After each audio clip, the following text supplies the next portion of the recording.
מורי ורבותיי, we're Zera Shimshon, Wednesday morning Parashat Pinchas edition. The Zera Shimshon writes, Rosh Umot.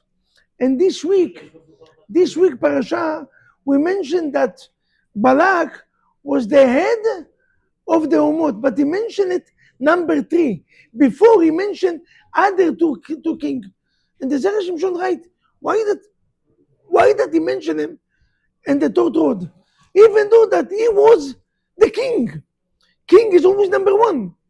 And the question is even greater. Rashi writes, why did he mention him in number 3, even though that he was the king? Because he sent his daughter to have to be a prostitute in order to seduce the Jewish nation. Which father sent his daughter to prostitute? You know, you're such a low life, you deserve to be number 3. Zera Shimshon asked, I don't care what you count him. Bottom line is number 1. So what do you mean you count him number 3? You count him number 1. He is the king. Come the Zera Shimshon and writes, wow, Daniel, listen to this. There are 3 reasons why a person become a king. Why people choose king? Why people choose leader? What make people to choose a rabbi above them? What make a person to achieve greatness in life? There are 3 reasons. Either a person come from distinguished family. We know in our communities, Bukharian communities, Syrian communities, Persian communities, they don't ask you, who are you? What's the last name? What's your family?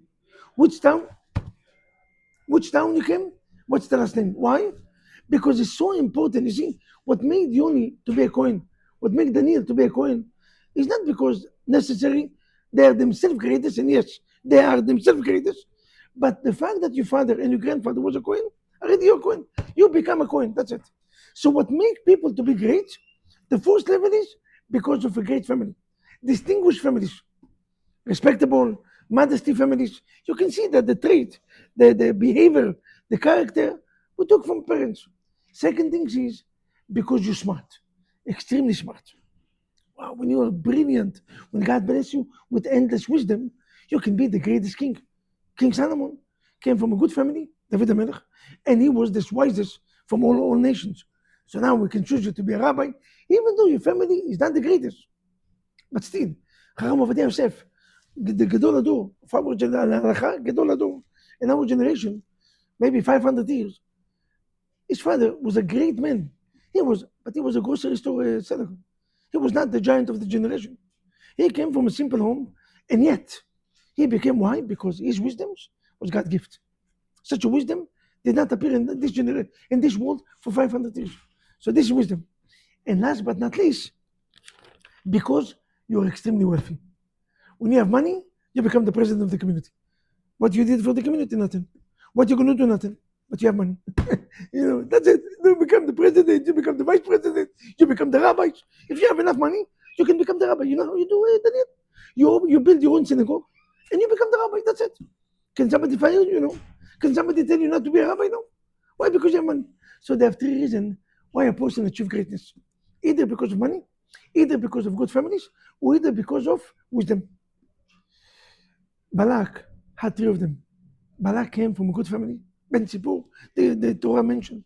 Balak was a very wise man, and he had the wealth, unlimited wealth. He paid Bilam any money you want. So Balak had 3 of them. A minute that Balak sent his daughter to become prostitute, he lost 2. He lost wisdom. What a wise man sent his daughter. Meaning wisdom he didn't have. So wisdom is down. And he lost distinguished family. Which family? So now he mentioned him number 3. Why number 3? Because the other 2 you lost. You lost the wisdom and you lost the good family. What left is number 3. What number 3? Cash. This is the reason that he mentioned him number 3. Because a person achieved greatness because one of these 3.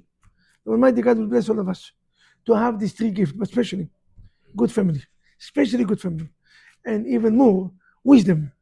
And then, Be'ezrat Hashem, unlimited wealth. Once again, we're here at the BJCC Yot Minyan, third floor, Zera Shimshon. My name is Rabbi Asher Vaknin, and I approve this message.